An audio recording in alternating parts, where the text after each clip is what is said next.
Hi everyone. Today I want to talk about finishes available in the market for interiors. So this was primarily going to cover the finishes available for your woodwork.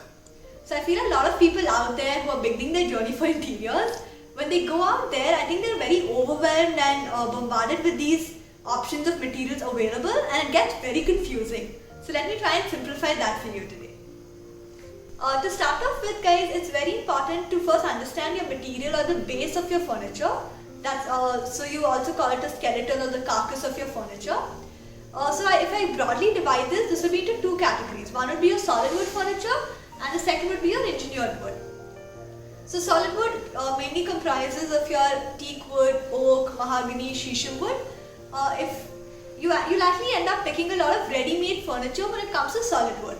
And these will just be your accent pieces. This will be like a very nice dining table, a console table, a study, or maybe a bed for any of the rooms.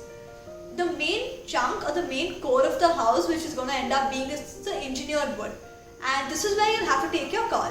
So the first question thrown open to you would be whether you want to go ahead with the plywood or an MDF. So my strong suggestion is please go ahead with the plywood. It's going to be much more durable and long lasting. So if you still think you're a big fan of solid wood and it's becoming very expensive, I think the way to go is your veneer finish. So veneer is nothing but a very thin layer of your hardwood or your solid wood, which is actually pasted upon your base material, which is your plywood, right? So this is still going to give you that very natural and appealing charm of a wood. Because veneer is a solid piece of wood, you do need to understand it requires a finishing to be done. And I would suggest blindly you could just go for a very nice melamine matte finish, and it's going to retain the original charm of your veneer and it's going to really enhance the beauty of the wooden grains. So I end up using veneer for a lot of my woodwork panelings, like a panel behind your sofa, your TV wood panel, your bedroom wall panelings, and sometimes if the budget allows, I also leak it onto your wardrobes. So moving on, guys, one of my favorites again is a Duco or a paint finish. So Duco is a very high quality of paint which is actually applied on your wooden panels. So this is actually the same paint that's used for your automobiles and your vehicles.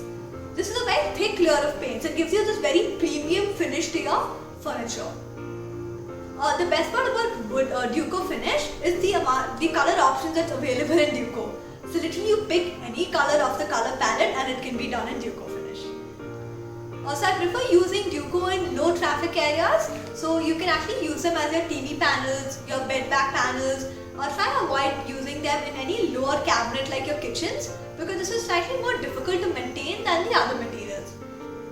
So again, Duco, it being slightly more expensive, the best base to be used for Duco is an MDF base, I would suggest, because it has the least amount of undulation. So you're going to get a very seamless and a flawless look to your Duco panel.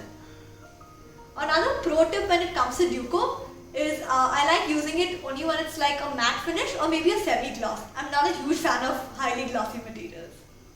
Okay, and now coming to the most widely used, the most commonly used material, laminates. Yes, it's super budget friendly, guys.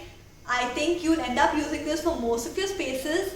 So what exactly is a laminate? A laminate is actually an artificial material. It's been created. So it's just your plastics and resins which are actually glued together into these thin sheets. So this sheet is precisely about 1 mm thick, or maybe slightly 1.2 sometimes, and this sheet is actually glued onto your base material, which is your plywood. We have like a large, enormous options of laminates in the market, right? You can actually pull off a wooden finish, a solid color. You have more than 1,000 color options available. You have a metal finish, marble look, stone look, concrete look. You name it and you have it. It's literally like that. I would highly recommend using laminates for your vanity units in your bathrooms and your kitchens. So this is completely heat resistant and it's waterproof and it's super easy to maintain. So if you've seen most of my projects, I've used laminates on your wardrobes for kids, and I've actually played with the solid colors available in laminates. What I really dislike doing, or which I give you, which I would say is a tip, is try and avoid cutting your laminates into very narrow pieces, or try and avoid doing any grooving or any patchy work with it. Try and use them as full sheets on larger surfaces, it will come out beautiful. Coming to the next option is your acrylics. I'm not a very huge fan of acrylic because it primarily promotes your glossy finish or your super gloss finish. So acrylic actually I feel got introduced into the market as a replacement for your glass. So it's as reflective as a glass, and it's a thin layer of plastic sheet again, which is very reflective. Again, a tip for the acrylic: make sure acrylic sheets are minimum 1.5 mm and above. So these are usually 1.5, 2 mm or 3 mm thick. I would actually put acrylic in a luxury surface or a luxury material to be used. And because it's such a reflective and a highly glossy material, try avoid using them on your base cabinets anywhere, because it's prone to scratches being a lot more visible there. So I prefer using them on your top line cabinets of your kitchens, or maybe in your master bedroom wardrobe shutters. Now coming on to our next material is your lacquered glass. I think this is very trending in the market now, and it's being vastly used by a lot of clients. The best part about lacquered glass is I end up using them for these wardrobes, which you can actually go from floor to ceiling. You can go 9.5 to 10 feet at a shot. It looks beautiful, it looks seamless. I'm not a great fan of this concept of a wardrobe and a loft separately, so lacquered glass helps me doing a single panel for my wardrobes. Yeah. So one thing that I do with my lacquered glass material is I end up sandwiching wallpaper between two glass panels. And that's like a very nice small trick that we use in our wardrobes. So it helps us add wallpaper which have these beautiful prints, and you kind of get stuck as to how to use them in a lot of panelings. So you can actually use your transparent glass, sandwich your wallpaper in between with a wooden panel at the back, and they look fabulous. So I've used them in a lot of wardrobes. I've actually tried using them on a ceiling paneling as well, and it's actually come out pretty nice. I would like to end with one of the most trending materials, which is pretty much dominating your complete home decor trends. You see it all over on Pinterest, everywhere right now. I've also started experimenting with this material. It's your cane and your wicker, or your these are nothing but your natural woven textures, right? So I like using it onto my shoe units, onto my linen wardrobes, and I think it gives you a very light and an earthy feel to the room. I think this is absolutely trending, and you must try it, guys. It's not going to add on to a lot of cost. I would like to help you with some tips to help you choose your materials better for the home.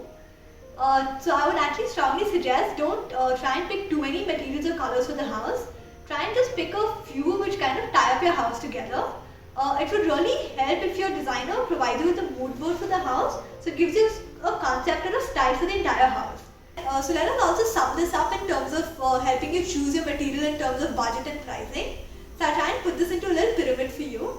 To start off with, we have our laminates at the base. Super economical, super budget friendly for all of us to use.